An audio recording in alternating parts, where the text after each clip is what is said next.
Good morning, champions. This is Professor Aswin from Government College. I am mind meeting Chandru. Chandru is சூப்பரான problem எடுத்துருக்கு. என்ன problem எடுத்துருக்கு? First இந்த problem வந்து Young's models கொடுத்துருக்காங்க. Young's models is equal to 2 into 10 power 5 Newton per millimeter square கொடுத்துருக்காங்க. Poison ratio 0.5 கொடுத்துருக்காங்க. So normal strain வந்து XY Z மூணு டைரக்ஷன்லையும் கண்டுபிடிக்க சொல்லியிருக்காங்க.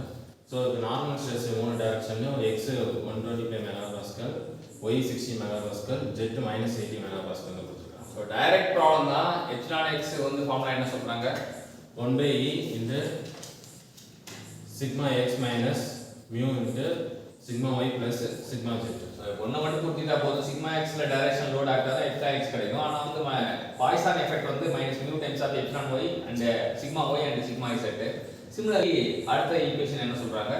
Epsilon y is equal to 1/E into sigma y minus mu into sigma x plus sigma z. So ஒய்னா வந்து இங்கே X Z வரும், அங்கே எக்ஸ்னா இங்கே ஒய் இசட் வரும். அடுத்தது Epsilon z is equal to 1/E into sigma z minus mu into sigma x plus sigma y. So எல்லாரும் substitute பண்ணுறோம். சப்ஸ்டியூட் பண்ணால் எல்லாமே வந்து மெகா பாஸ்கல் மாதிரி நியூட்டன் பெர் எம்எம் ஸ்கொயர்லாம் ஒன்று தான். ஸோ மெகா பாஸ்கல் அப்படியே வச்சுக்கிறோம். இங்கே நியூட்டன் பெர் எம்எம் ஸ்கொயர் தான் இருக்குது. சப்ஸ்டியூட் பண்ணுறோம். சப்ஸ்டியூட் பண்ணால் என்ன வேல்யூ ஆன்சர் கிடைக்குது? So first epsilon x substitute பண்ணுறோம். சப்ஸ்டியூட் பண்ணோம்னா நமக்கு ஸ்ட்ரெயின் இன் x டைரக்ஷன் வந்து 6.5 into 10 power minus 4 கிடைக்கும். ஒய் டைரக்ஷனில் 2 into 10 power minus 4 கிடைக்கும். இசட் டைரக்ஷனில் minus of 8.5 into 10 power minus 4. So எனக்கு ஒரு சூப்பரான ப்ராப்ளத்தை ரொம்ப சிம்பிளாக கற்றுக் கொடுத்த சந்துருக்கு தேங்க்யூ.